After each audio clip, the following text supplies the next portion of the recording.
Hi, everyone, and welcome to another episode of Inside NDF, sponsored by National Dance Foundation. Each week, we interview another fascinating member, mover, and shaker of the dance community. This podcast is dedicated to dance and dance education and all those who make it happen. Inside NDF is sponsored by National Dance Foundation, whose mission is hashtag KIC, kindness, inclusion, and community. So we believe in reaching out, creating opportunities, and giving everyone a chance to dance. So today we are very happy to introduce you all to Anthony Lo Cascio. He is the founder of Taplife Hero Foundation. He shares those same goals of National Dance Foundation. So welcome, Anthony. We have known each other and worked together for quite a few years with NDF and National Tap Dance Day. So before we get started, can you tell us and the audience about yourself and really how did you get interested in dancing? Okay, so how I got interested in dancing was because when I was really young, about 9 years old, maybe even younger, probably younger, my father always danced. He always liked dancing. My grandfather used to be the guy that everybody wanted to dance with at the senior home, at the senior center. But he used to clap, and then he would teach me to clap. So I obviously had rhythm. And my parents brought me to class when I was very young.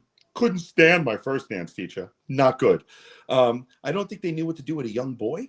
But then my second dance teacher, Joe Stanford, who I still talk to, Joey and Michael, they taught me for many, many years. And it just kind of went from there. And he was an entertainer. Believe it or not, I'm known as a tap dancer. I'm really about tap. He used to take class, if the tap dancers are out there, from Henry Latang, who was one of the tap masters, who's in the movie Tap at the Piano. So if you, and he used to take class with Gregory Hines and Maurice Hines. Wow. So I was able to track back my education to all of that. Now, as far as like who I am, it wasn't until I did Tap Dogs that my life really changed. Tell us about Tap Dogs for those who really are not familiar with it. I love Tap Dogs, but for those who are not familiar with it, tell everyone Tap about Dogs it. is the longest running, most successful tap dance show ever produced, apparently, from the numbers. And it started in Australia it was choreographed by a gentleman by the name of Dean Perry. And the show went crazy. And believe it or not, the government subsidized and helped that show in the beginning, like with grants and stuff like that, just like America.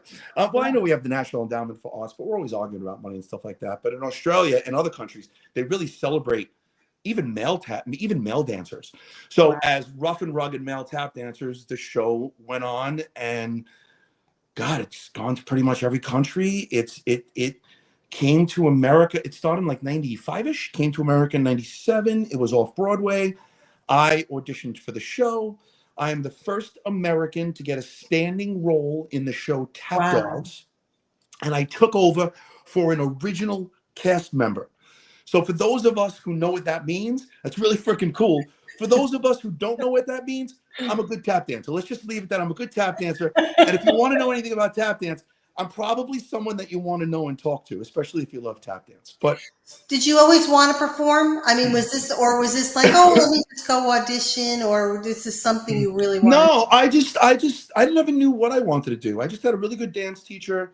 I danced all my life growing up. It was a place that I guess felt comfortable and was loved, and there was joy and happiness and positivity. So I kept doing it. And then eventually I wound up becoming a dance teacher. Right after I auditioned, so there wasn't a lot of audition jobs for tap dancers. No. But so I went to this audition to perform in Monte Carlo, of all places. And I performed in Monte Carlo for a summer. I opened up for Stevie Wonder, Natalie Cole, Earth, Wind, and Fire. I don't even know how old I was. Was I like 20? It's exciting. I don't even know how old I was. Whatever it was. I just did it. And then when I came back, a friend of mine, their mother opened up a dance studio, and they needed a tap teacher, and they offered me the job, and I took it. So I did that job for a couple of years, and then I guess maybe it was like 21-ish, because I think I started Tap Dogs. My opening night was my 26th birthday, I think, something like that. I don't know. I have to go back and check. But yeah. So I just wound up always having tap dance in my life, one way or another, and it led me to wherever I was going to go next. I was never like, I want to perform. I was never like, I'm going to go audition. It just kind of happened. I was really lucky. Just traveling down that road, which leads us to why we're here today. So we have the Taplife Hero Foundation. So Yeah. the mission, as I found out, is to produce and promote positive, thoughtful, insightful opportunities for people to experience tap dance. Why did you feel the need to create this foundation? That's I will tell you my tagline is a champion for tap dance, right?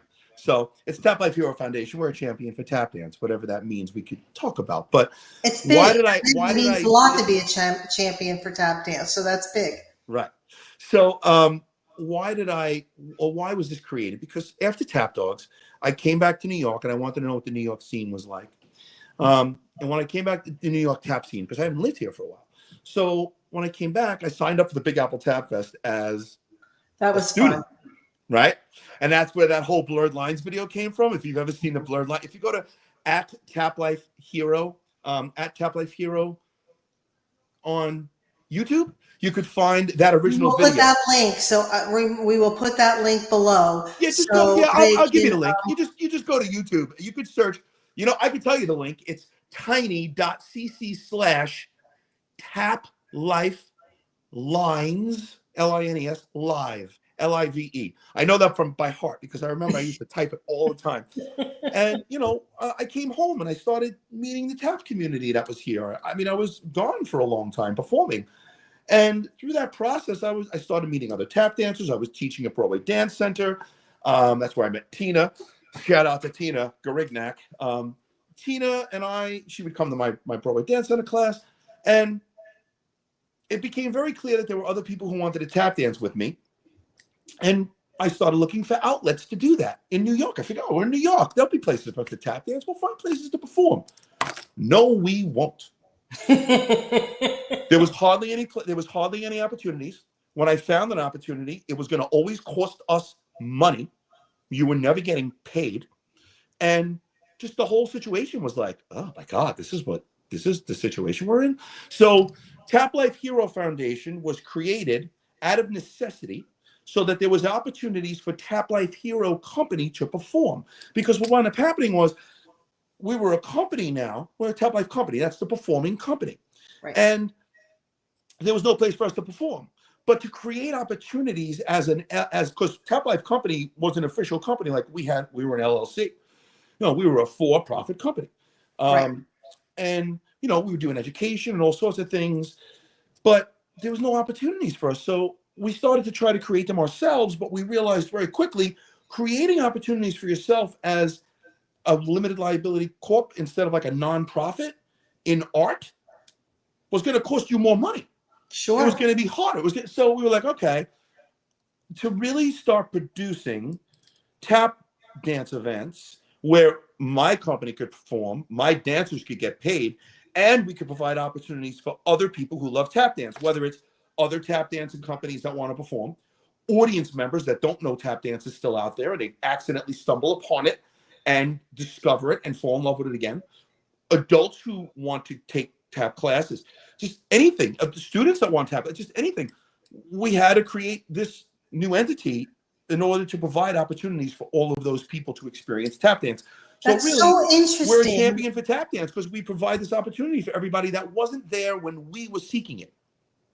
That's amazingly interesting because you have a company that has nowhere to perform. So you have to create a foundation and create a world of opportunities for the original love that you wanted to perform as a company. Because it's true.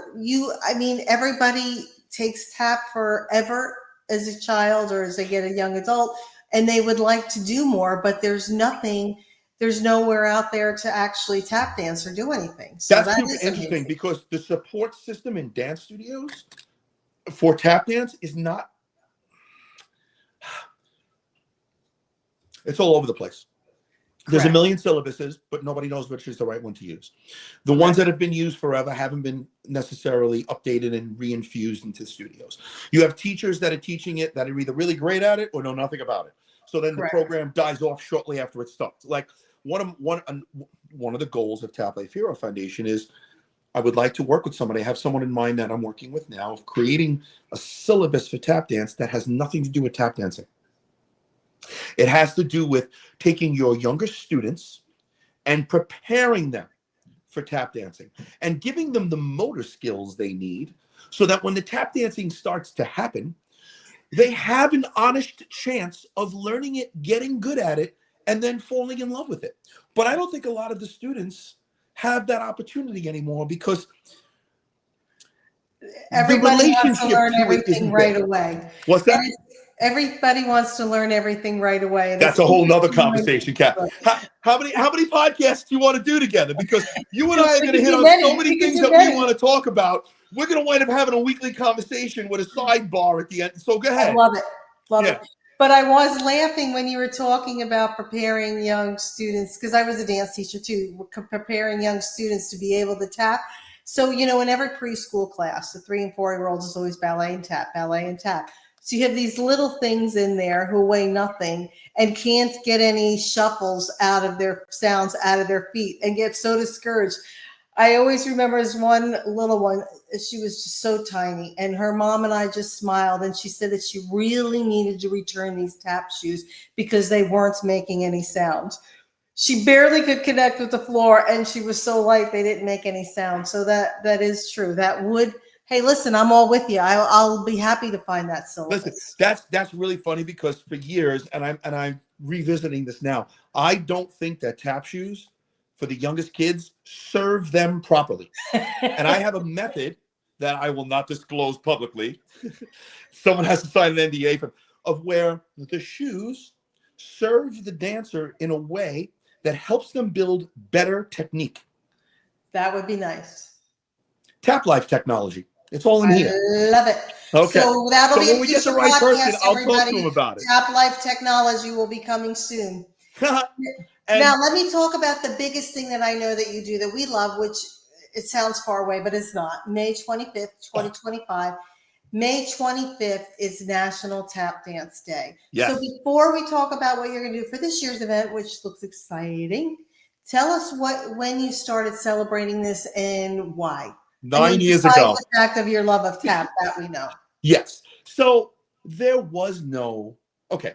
There's things like you do dance week, stuff like that, right? That I feel like they should have a presence in some bigger cities and some bigger towns. And it's one of the things I feel like as a dance community that we could do better as far as our relationship to each other and having multiple studios and cities and stuff like that. And I really don't believe we're in competition with each other. I feel like that we're in competition with iPads and volleyball and every, you know what I mean? So Yes. as a community itself, I always ask myself, what is the image of dance?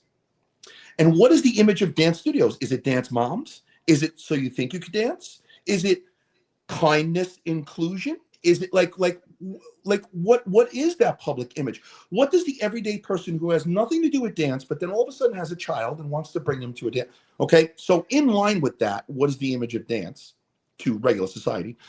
I realized that I wanted to do something for National Tap Dance Day. At the time, we had Taplife and Taplife 2, and there was no good event for us to go to. So once again, we created our own event.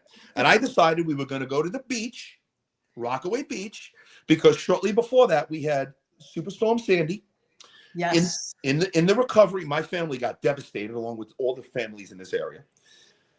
Changed my whole family's life in drastic ways. So when they were rebuilding the area back, my friend Frank Persico, singer-songwriter, wrote a song called Lucky to Be Alive. I remember. Okay. So that became a signature solo for me. Well, when we started doing National Tap Dance Day, I was like, you know what? Let's go right here to Rockaway Beach, where I filmed before, and just basically flash mob the son of a gun. We'll just show up, we'll put down wood, we'll start tap dancing. We'll do it for ourselves because it feels good, and then we will attract people who unexpectedly didn't know how much they missed and loved tap dancing because they'll walk by, see us, and stop for a second. That was the idea. So on the day, Pastry Shoes was there. On the day, it absolutely stormed. I remember. And you know what? Everybody's like, Anthony, what do we do? Anthony, I'm like, what do you mean? What do we do? We go tap dance. Nothing's going to stop us from tap dancing. This is year one. And there's a video of me on the beach going, here we are on the beach. It's rain. I'm screaming over the rain. And it's on the Taplife Hero Foundation YouTube page, and you should go check it out. It's year one. It was 9 years ago. It has not rained on National Tap Dance Day since then. And the event went That was 9 years ago? this is year 9. This is year 9. Wow. The year of we've written grants for this event now. Yep. We've done something every year or attempt to do something every year. The only year that I really didn't lean into it was the year after, I think there was some sort of pandemic that I heard about. I don't really know what happened.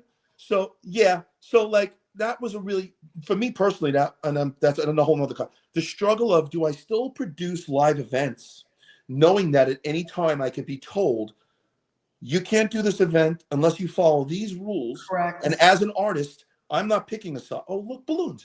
I'm not picking a side. I don't want to influence people necessarily how to think by me telling them what to do. Correct. I'd like to evoke an emotion or a thought by them seeing me dance and what I bring to the forefront that way. So that was a real moral issue. However, I digress. That year, we did a whole Lucky to Be Alive National Tap Dance Day from my home on an Omara sprung wood floor. And because we had given a grant to do it, and we still did the event. Wow. And when we did the event, a Queen's Council on the Arts, whichever ones it was, asked us, it was Stacy and I at the time, asked us to talk to other artists of how we were still able to pull off an event with the grant money, because other artists were struggling with how to do a live show via Zoom. And I will tell you, if you haven't figured that out, everybody, the number one thing is audience reaction. When there's no audience, you have to produce your live theater show like you would mixing a theater show with a TV show. Correct. Right? So anyway, I know that was like verbal insanity. But basically, but you're here, so obviously you lived through it. Yeah, basically we've been doing it for 9. This is going to be the 9th year. I wanted to bring it back and put it on the map in a big way. So we have the permits to go to Forest Park in Queens, New York, and finish the mission, which is I want there to be a big National Tap Dance Day celebration in the community that I grew up in that people look forward to every year. And this year we're putting it back on the map so that by year 10, we're like, this is 10 years. Let's go, everyone. We're getting politicians involved and we're doing the whole thing. So that's where we're at. And it's so interesting because it's like National Dance Week. Mm-hmm. The idea is, we are to celebrate dance and the kindness, inclusion, and community. And you're to celebrate tap, but it's really more than just the two organizations. This is where you want studios to come together, mm-hmm. everyone to come together, to have a great time, to do something fun. It makes it so much bigger than just actually what the day is. And then, I always laugh and I tell everyone, as a studio, you're so worried about marketing. You know what? Join something bigger than yourself and the marketing will happen. Yep. And that makes the whole big difference. One of the big things when we created this was I gave out, and I still do, give all the choreography out. And I encourage people, learn the choreography, teach the dancers. There's every version is beginner, intermediate, advanced, and bring it out to your community. This is an event that I'm handing you all the pieces that you need to go into your own community, no matter wherever you are, and build awareness about tap dancing and about the fact that you're a small business in this community that could use the support of families who are interested in learning about dance. That's so important. That's so important. Now, when you reached out to us with the National Dance Foundation, why did you think that we would be a good fit? What was it, you and I know the reasons, but, for everyone else, what made it such a good fit? You just said it. It's good to be part of things that are bigger than you. Correct. Right. And, when you take two good brands and you partner them and they have similar messages, it intensifies the message. It compounds the message. It gives more, it reaches more people. It allows that living, breathing thing to live bigger and breathe more air. I love it. And So we hope that with the National Dance Foundation, and you and I will talk, of course, off camera, about signing up and working together again. But before we sign off, and we're going to definitely ask you back again, because I think we have so many topics we could talk about. You think? I think maybe just a little bit. Would you like to share any parting words? Any what? Parting words, any final statements? Yeah. So the National Tap Dance Day thing this year, I know you know that you're going to tell people they could go to our website and click on National Tap Dance Day and stuff like that, but it really is for everyone. Like, we're going to have, basically, it's a free tap dance concert in the park that day. We're seeking professional tap dancers to pay them to perform that day. We're also reaching out to dance studios, any dance studio who wants to come and perform. And I was going to say this earlier, and I'm glad that we came back to it, is there needs to be other opportunities for dance studios other than just convention and competition, right? I agree. They're great platforms. There's so many things you could get from them. That, you know, it gives you something to go do, but we don't want to be linear. Or at least I don't think anybody wants to just do one type of opportunity with their dancers. If you show your dancers and your parents that there's more types of opportunities out there, and you're seen in the community, I think it's best for dance. It's best for all. It's best for that dance image I'm talking about, right? Because dance doesn't just say, oh, dance is just this. This is what it's just competition moms and dads, or conventions mom and dads, or so you think it's also a day in the park. It's also family. It's also a community. It's also opportunities that don't look the same. So we're providing an opportunity for people to sign up from their dance studios to come and dance that day with their own material and submit their own material to come dance. I'm also telling them if they want to learn the classes, I'm going to do 4 free classes online. Very and nice. you can learn the material and come dance with us that day. I'm going to be the host that day, and I'm going to teach free tap classes in the park to the people that are there so that they can learn the shim sham and talk about tap dance history. And you know what I mean?